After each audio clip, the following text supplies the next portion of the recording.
কোন প্রাণীর বুদ্ধি সবচেয়ে বেশি? শিম্পাঞ্জি। কোন গাছ বেশি দিন ফল দেয় বলো তো? নাশপাতি। গরু কোন দেশের জাতীয় পশু?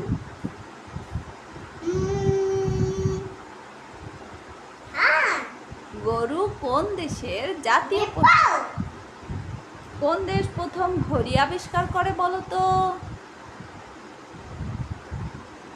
জাপান। জার্মান। জার্মান, হ্যাঁ জার্মান। কোন দেশ কোনো গ্রাম নাই বলো তো? মোনাকো। এশিয়ার প্রথম ধূমপান মুক্ত দেশ কোনটি বলো তো? ভুটান। জিকা ভাইরাস কিসের মাধ্যমে ছড়ায় বলো তো? মাছি। না, মশা। মশা।